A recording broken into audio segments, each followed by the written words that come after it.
Let me tell you about 3 hard life lessons I've learned. Do any of these, you're asking for trouble.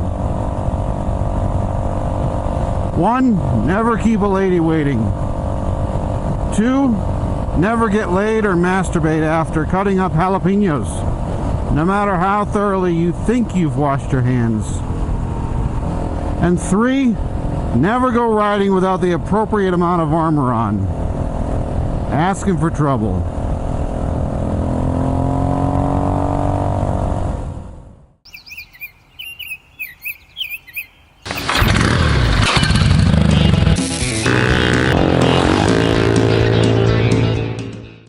Stage 3 of the build is going to be performance based. When I'm talking about performance, what am I talking about? Is it the engine's ability to perform flawlessly and shoot me out of a corner with the utmost agility and snap?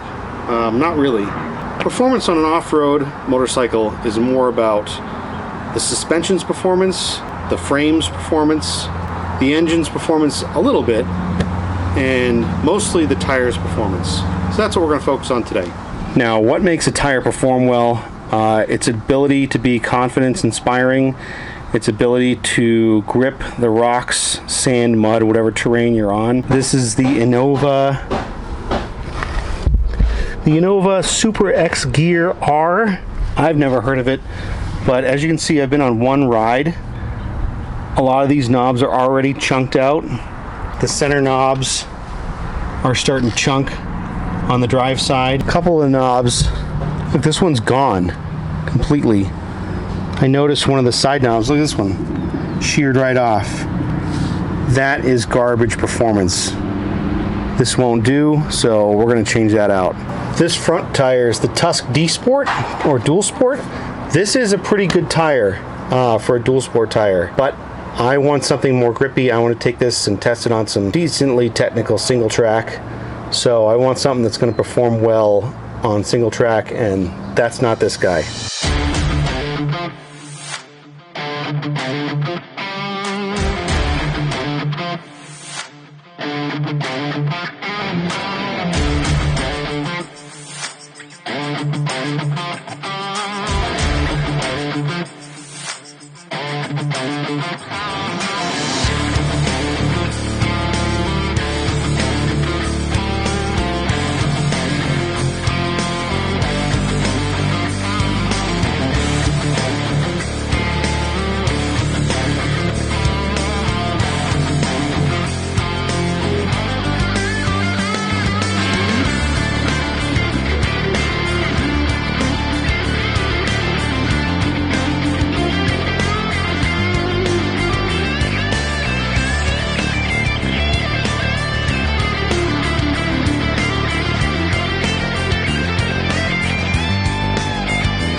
Hey guys, this has been a super fun project so far.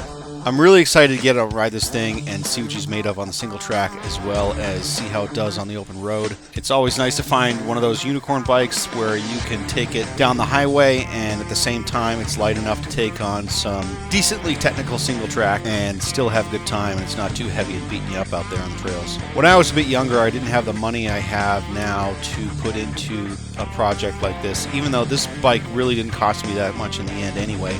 We'll go through how much I actually spent on what and have a little full disclosure. But the two most important modifications I could tell you that I would do to any used older dirt bike that I was going to take on some trails would be, number one, new tires and good tires. I can't tell you how much of a difference a good set of tires and the right set of tires makes on the terrain you're on. And two, just changing the fork oil. The shock oil is important also, but the shock is a lot more difficult to get out and change the oil. The forks are relatively easy to get out of most dirt bikes, and just changing the oil is usually as simple as taking a cap off, stroking the fork a bunch and getting the oil out, and then resetting it to the proper level.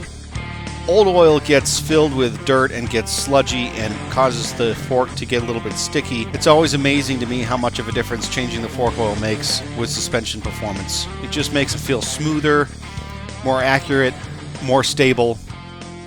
One thing of note also I should tell you with changing the fork oil is the way I am doing it in this video is just emptying the fork of the old oil of as much of it as I can get out and refilling it with the spec capacity of fresh oil. The correct method is to fill it to a particular measurement with usually a homemade tool. There are companies that make the correct tool, but it's with the fork fully extended, the oil should measure so far down from the top of the fork. That's not the way I am doing it in this video though. But my way seems to work out fine. Alright, so I double checked the old interwebs. The Google says these forks take 477 milliliters of 5-weight fork oil. I thought it was 10 weight, so I had 7 weight, thinking I was going to go softer, because I like my suspension a little on the soft side. But 5 weight, I'm just going to stick with 5 weight. Got me some 5 weight Maxima fork oil down at the local parts shop. So based on the oil that's coming out of here, I'm not going to change the fork seals. They're not leaking anyway. And the oil looks really clean, so that leads me to believe either these forks have been cared for, the bike's been cared for, or it's got very little time, which I'm leaning towards the latter. Based on some of the stuff I've inspected, you know, taking apart this and that on the bike, everything's got really little use, it seems like. So I'm gonna leave the seals and bushings alone for now, and just replace the oil.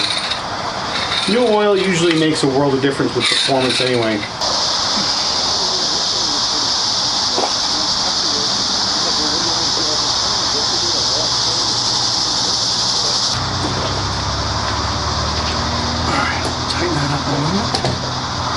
If the oil coming out of here was really dark, sludgy, or full of a lot of particulates, I would definitely take them apart and inspect the bushings, probably change the bushings and the seals. But because it is so clean, I'm going to leave them alone.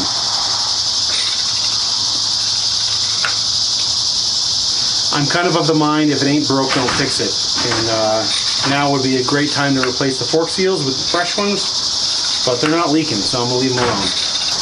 Alright, I'm going to go wash the oil off my hands and put everything back together. Okay, here's something of note. The previous owner had these forks set up in the triple clamps, a few lines. I'm going to set them down so that cap is pretty even with the top of the clamp, right about there. You also want to make sure when you're setting these back in, if your forks have a little burpee screw like that, or a button that's facing forward, that just aids in being able to push it or unscrew it to burp the forks. After you do that, you can turn these however you want, but don't forget these are going to twist as you turn these. Like if I turn this is going to twist all up, so I'm going to have to reset the boot. That's no big deal. So when they set the forks up in the triple clamps higher like the way they were, that's going to cause the bike to track straighter and feel more stable in a straight line. When they're set lower, when they're flush like that, it's going to cause the bike to maybe feel a little bit more twitchy, and it's going to want it to turn in easier, but that's okay. I'm not going for high speed desert runs with this thing, more single track and dirt roads. So this is how I have the 250R set up, so that's how I'm going to set the 400R up, and we'll see how it goes. So one of the last things I'm going to do for performance, the 400 has pretty good low-end power already, but I don't really want to mess with the engine. So to give a little bit more bottom-end torque off the line and hill climbability and tractor factor, I'm going to change out the front sprocket with a new primary drive, smaller sprocket.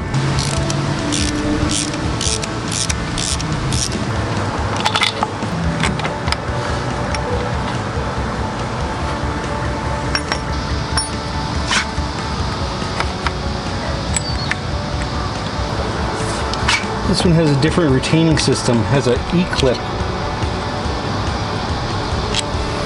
And I'm wondering, there we go. That should give it some pretty good punch off the line. Something I almost forgot, you can't torque the top caps of the forks until the forks have been installed.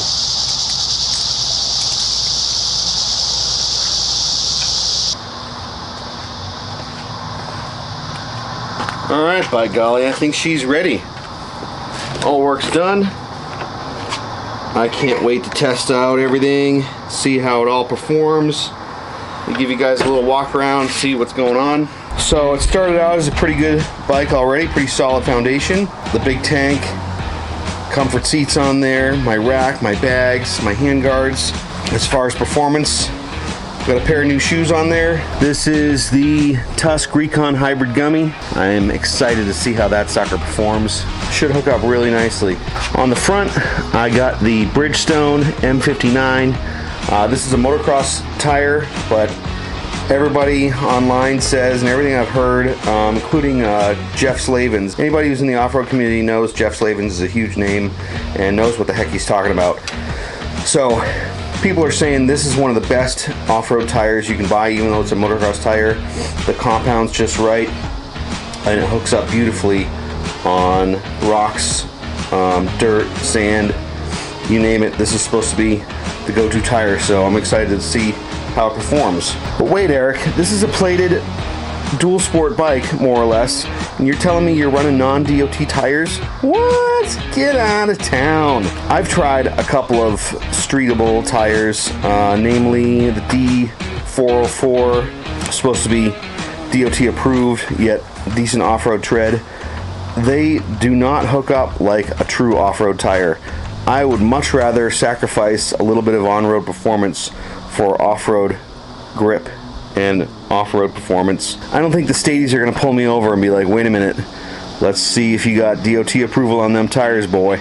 Nope, your ass is going to jail. Got my new air filter in there, should keep her breathing really well. Got a new 13-tooth sprocket up front. That's going to give me a little bit more snap off the line. Pop out of holes, pop over logs. Fork oil got changed yesterday. Got my forks all set up. I'm going to take her out for a ride this morning and dial in the clickers, just play with them a little bit. Alright, I'm going to suit up and roll. Me and my buddy Brian are going out today. It'll be a beautiful shakedown run for myself and the machine. Well, first thing that's glaringly obvious is the gearing change definitely raised my RPM. We're going to go for another top speed test right now. So this is now comfortable 55, 60. That's about what she likes to do, just according to the feel of the engine. But if I pin it,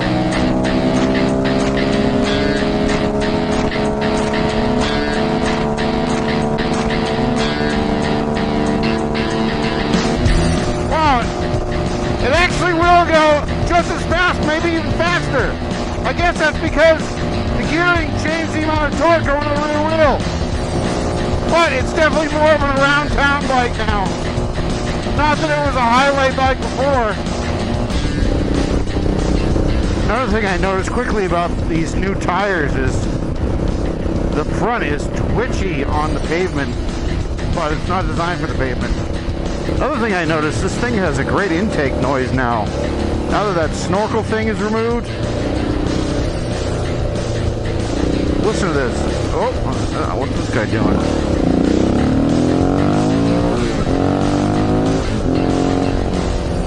Good noise. That's a lot of that's intake. Sounds like it can breathe now. This was an incredible first shakedown ride with the XR400 with my buddy Brian. It led to some incredible tracks and epic views. The XR performed well. That M59 tire is the go-to tire off-road. I can attest to that personally. It cuts through the dirt like a knife and holds its edge.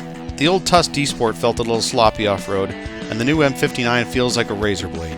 One thing I will say about these two tires in particular is they are made of a softer rubber compound, so heavy road use will lead to really fast wear.